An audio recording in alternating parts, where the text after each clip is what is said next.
Hello, YouTube! Well, Frontier Developments announced today that Elite Dangerous 2.4 beta will begin August 17th, and as such, they will be rolling it out in basically two phases. This is going to be a little bit different than how they've done it in the past, where either it's been in open beta, as with 2.3, or it'll be a closed beta, as it's been previous to that, to people who bought alpha, premium beta, beta access, or bought a beta access token after the fact for $5.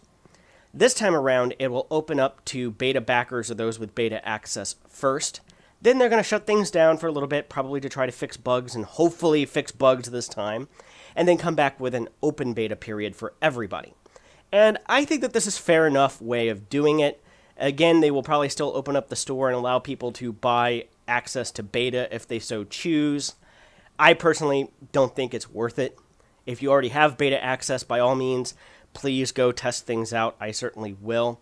And to see how any new mechanics and changes and things like that are working, provide feedback, and hopefully this time, and that we keep saying this and keep getting disappointed, but hopefully this time, they'll listen to bug reports, feedback, and make some changes before it goes from closed beta to then open beta.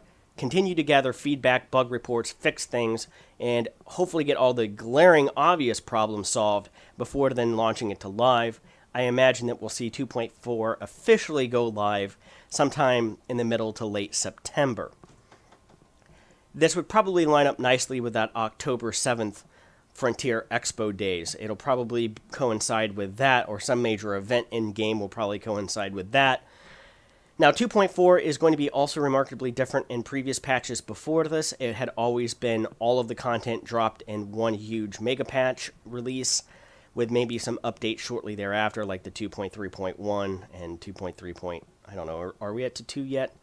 At any rate, this time around, it's going to be a steady drip of content. They haven't outlined exactly how that's going to take place, whether it's going to be every week, every 2 weeks, but the narrative story is going to build over time in a more rapid and succinct fashion, instead of kind of everything happens at once and then there's a sudden lull. I know people have been asking, well, are you going to post any more Elite Dangerous content to your YouTube channel? And my response to that has been, well, when there's new stuff to post about, I will. In the meantime, I've got a 500 million free credits or so. I've got ships pretty much engineered to where I want them. I have basically every ship in the game that I possibly want, and then some, including several that are fully tricked out that I never even fly. So at this point, there's not much left in the game for me content-wise, except for doing a little bit of PvP every now and then, logging in to collect power play, basically salary, although that does accumulate over time. I might switch to one more power play faction to get one more weapon system that I don't currently have. But outside of that, it's basically, what's the point? And even if I were to log in for power play, it would be to pledge to that power, and then I'd probably log out for 3 weeks, come back, do the power play activities, and then be good to go. Engineer the ship up. So yes, there will be more Elite Dangerous content coming to my channel once there's more content to actually post about. But until then, I will keep doing any significant news updates about Frontier Developments and Elite Dangerous. I guess another big thing is that Tencent, the Chinese publisher, did acquire about a 9-10% stake in Frontier Developments recently. And they still say that Braben retains majority control, even though they issued new stock, and the $23 million raised from this new issuance of stock will go towards improving existing video games. This is one of those two sides of a coin when it comes to having a publicly traded company. The good news is, unlike other space game projects out there, the financials are open.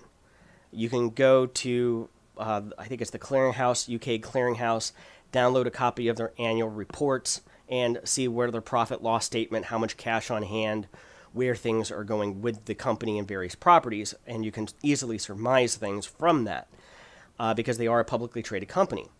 The downside of being a publicly traded company is there's always that point in time, if Elite Dangerous becomes unprofitable, that shareholders demand that development on the game cease and you move on to more profitable ventures.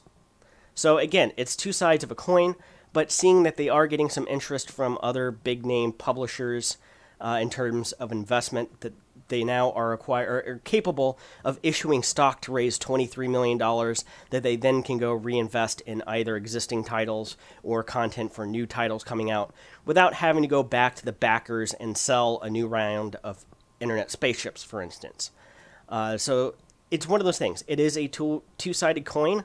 There's good, there's bad to it, but I personally prefer dealing with a publicly traded company versus one that is private and really you don't have any idea what's going on behind the scenes, at least financially and things of that nature. So at any rate, I'm going to cut the video here.